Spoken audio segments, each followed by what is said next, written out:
Officials in Wyoming say a 14-year-old boy was killed by two other teens while just trying to protect his young girlfriend.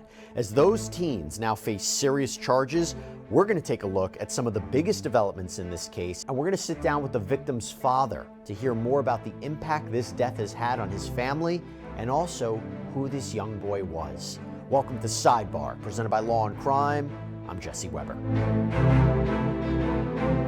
All right, so we are following up on a story that we did on Sidebar a few months back. This concerns 14-year-old Bobby Maher, who died back in April after what is just a brutal attack outside of a mall called the East Ridge Mall in Casper, Wyoming.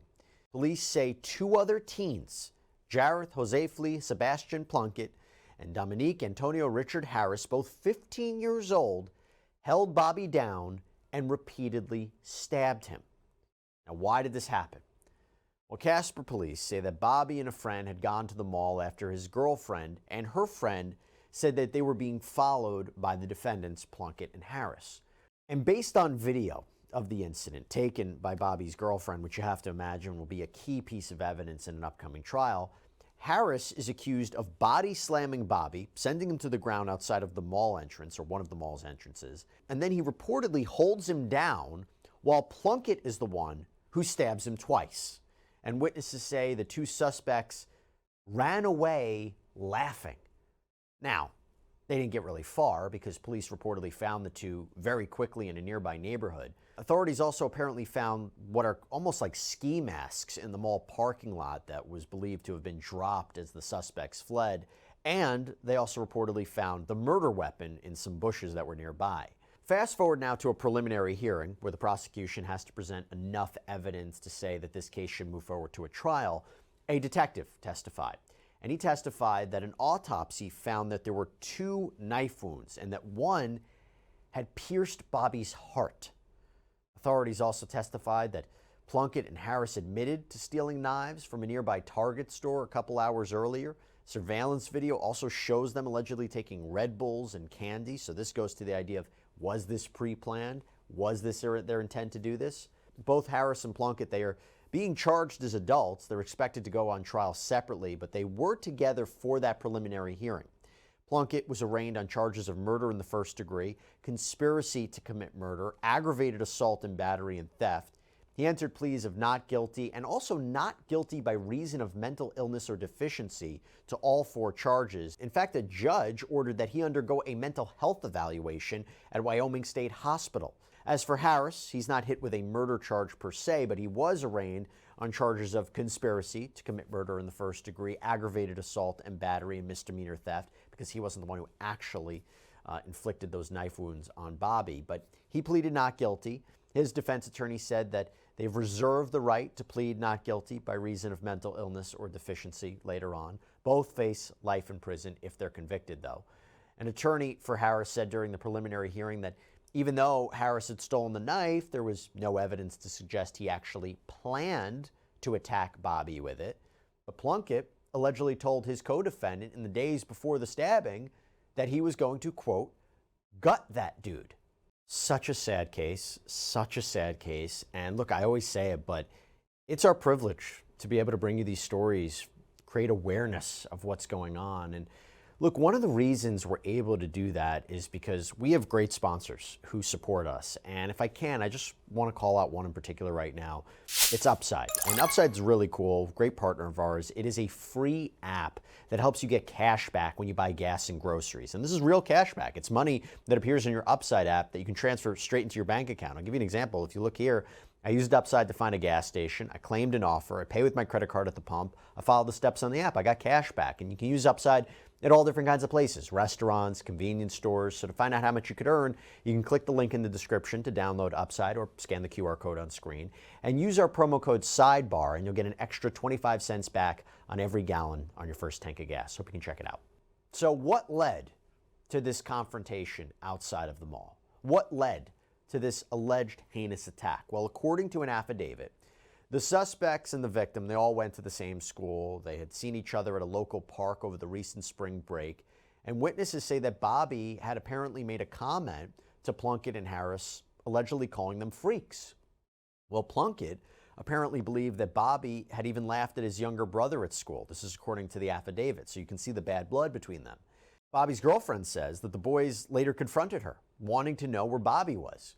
Harris and Plunkett allegedly both told police during their interviews that Plunkett and Bobby had been arguing on Snapchat. And Plunkett's father even got involved in the back and forth, allegedly saying something to the effect of, "If you're gonna fight, just fight." And then on April 7th, these teen defendants saw Bobby's girlfriend at the mall. Bobby arrived soon after. As the confrontation between the two groups of friends got more heated, Plunkett allegedly pulled out the knife. And according to the affidavit, Bobby reportedly said, "Put the knife away, this isn't fair," to which Plunkett allegedly replied, "I don't play fair." The video reportedly shows Plunkett punching Bobby in the face before Harris threw him to the ground, and then the stabbing started. On the video, Bobby was able to get up after the attack, take a few steps, but then he collapsed outside of the mall entrance. Now, investigators, they wanted to know if Bobby had maybe been lured to the mall as part of some sort of setup, but all the witnesses that they apparently interviewed denied that. As for the teens, they were given cash-only bonds at their initial court appearances. Plunkett's $500,000, Harris $450,000. We're told that Plunkett's attorney is still working on making a mental deficiency defense for his client, and for now, his co-defendant Harris is set to go to trial for next year. So with all that in mind, I want to bring on a special guest. I am joined by Bobby's father, Robert Maher. Robert, thank you so much for coming on. Really appreciate you taking the time. I want to let our audience know, first of all, that we're not blurring you on purpose. Your camera has a little bit of a scratch, so there's a little bit of a blur, but we can see you, we can hear you, but I didn't want everybody to think that I was blurring you. I just want to say, first of all, thank you so much for coming on. Really appreciate you taking the time, and I can't tell you how sorry I am for your loss and for what you and your family are going through right now. And I actually just wanted to start right there. How are you guys holding up? It's been really bad, really hard. I mean, nobody can can ever be ready for something like that to just happen the way it happened in our lives, and it's how do you recover from that something like this? And I imagine now the legal process isn't helping. It's just making it more difficult, right? It just I relive it every day. I mean, I can't go throughout any of my days without even being bitter, seeing kids play basketball, seeing, you know, I go to some of the games of Bobby's classmates to support them still, but it's heartbreaking not being able to see my son out there as well. What sports did he play? He played basketball and football. I was curious if you could tell us a little bit more about Bobby. You know, so much we talk about the cases and what happened, but I really like to know who he was, because that we don't get a sense of that from news articles and reporting. So what was Bobby like? What was he interested in? What was your relationship like with him? So that's why it's really hard on me because he was my baby. Me and him have ever since he was baby. He'd cry with mama. He wanted daddy, and I raised him up to be a great young man. He was kind, caring. He was a little mischievous sometimes, but like harmful mischievous, like teenage boys playing around type. He wasn't a violent kid. He wasn't. He was a star player on the basketball team. He played football for 2 or 3 different seasons. He just loved to hang out with his friends. He had dreams of being a streamer. Um, just normal boy stuff. He was into video games. He had his girlfriend, and then just hanging out with us. And me and him, we'd message each other basketball clips all day, even while he was at school. He was the glue that held our family. Truly the best of all of us combined in one person. He sounded incredible, and it also sounds like you had such a special relationship with him, and that's not always the case. So it's great to hear that. Did he ever talk to you about any problems he was having with these defendants? Did he ever mention their names? Did you know anything about this? No, he only told us one time about an incident he had with the kid and his dad at the park, and his dad was threatening violence against the kids and stuff. And by the time he got home and told me anything, there was nobody at the park. Mm. Yeah, he had no issues with these kids, like deep, long-term issues or anything like that. He never, none of the kids talked about either one of those two boys like that.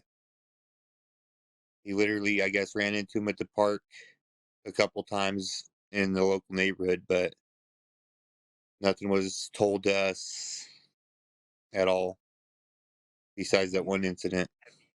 Just to be clear, are you saying that the father of one of these boys threatened Bobby Yes, and a previous, and his friends. and his friends?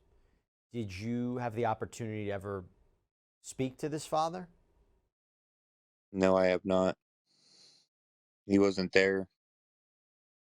And since all this has happened, you haven't had a chance to talk to him or anything like that. No, they neither. None of the people's parents, families, or anything has reached out any condolences, anything to us at all. So in even in courts, they have dirty looks on their face. We've gotten dirty looks from them, and we're just baffled because, for one, how does your kid have that extreme type of behavior and you don't know as a parent? And for two, what did we ever do to you guys for any of this? I mean, I would definitely, it would be reversed roles if one of my kids did something like this. I would, for one, know that they were capable of that, but for two, I would go out of my way to try to help or repair anything if possible. It's not even a possibility, but I would I would literally be handling things differently. Robert, we laid out what investigators said happened with Bobby, what happened that day. What do you think happened? How do you make sense of what happened to Bobby, this altercation that turned violent? I mean, what is your sense of it? Um, from what I've been told and the facts from the investigators that I've heard, uh, like I've not been able to watch the video, and it's really hard on me to even think about that day. It really is. It kills me. I think that they had a plan, and they all got together and executed the plan that they came up with, and I'm waiting for the state to prove that in court. Have you had a chance to speak to Bobby's girlfriend? And what has she said about it if you have spoken to her? They're all scared.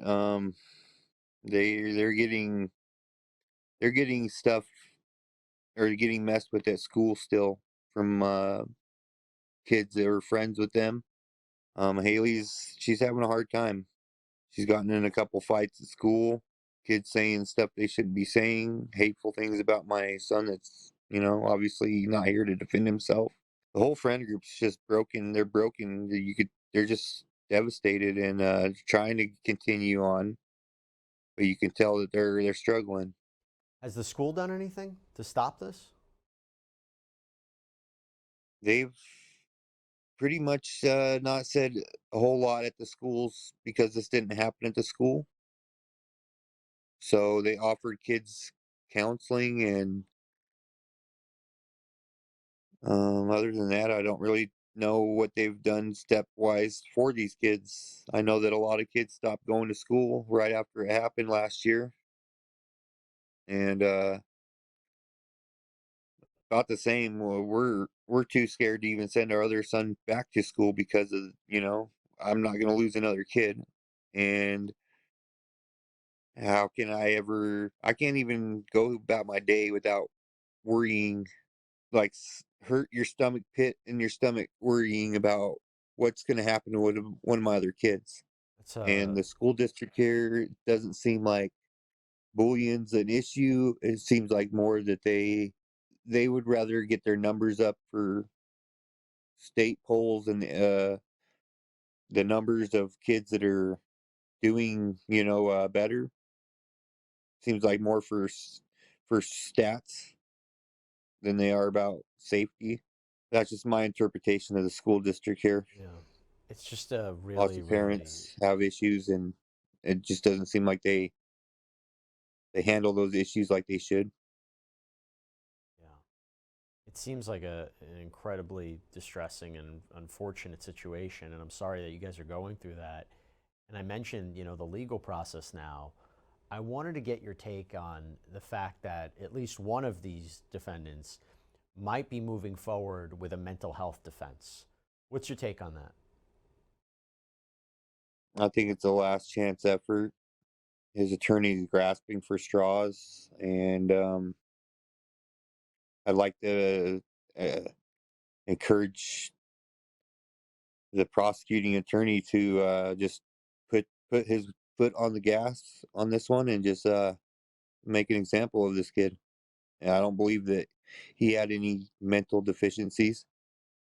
He planned this out days, if not weeks in advance, and this is a kid that has victimized a lot of people around this town, and should not even have been out in public. If they stop giving these juveniles that have violent offenses slaps on the wrist, my baby would still be here. I mean, I believe in wholeheartedly, 100% my heart, that if one of these two, JJ, the main one, if he was locked up like he should have been, my son would be here with us today still. You're saying he had a criminal record of some sort? Yes, and I have a lot of the details and stuff are still, or they're going to the prosecution, and testimonies from other parents. But the juvenile justice system failed us with these two kids. Just it's hearsay, but I had one parent reach out to me and said that this same boy pistol whipped his young daughter at a bus stop. Hmm. So I mean, this is previous, and then even the December prior to, um, there's another incident with a gun at a bus stop. So I mean, there's a clear path of you know felonious behavior that was ignored out of these kids because they want to give these kids deferred sentences and slaps on the wrist from youth probation.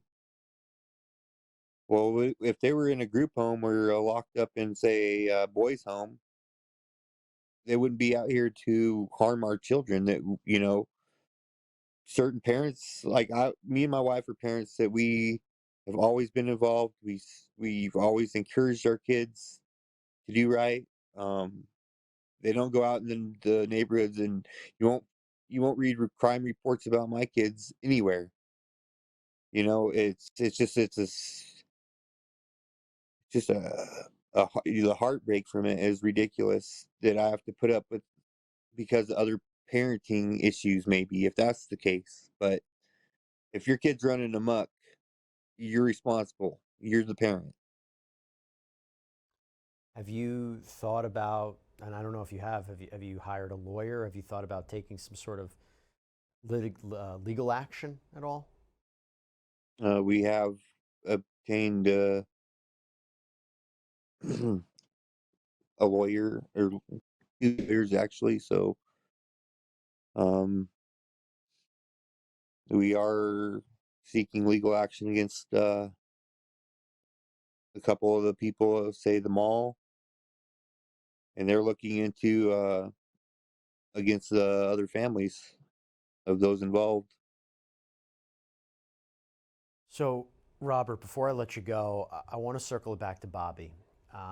You talk about this close relationship you had with him. If you can, and you'd like to, can you share your last conversation that you had with Bobby? What he said, what you said? Do you remember that? Yeah, it's burned into my brain. It happened literally 30 minutes, not even 30 minutes before it happened. I was supposed to pick him up and take him to the mall with his friend, and his friend's dad showed up before I did to pick him up, so they went with him. And he said he loves me and that he'd see me here in an hour, a couple hours, and I'd go pick him up. And I told him I love you too.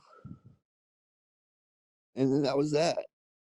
Robert, he sounded like such an incredibly special boy. I'm so sorry for your loss. And listen, you have an open forum here as this case progresses, as the legal developments progress.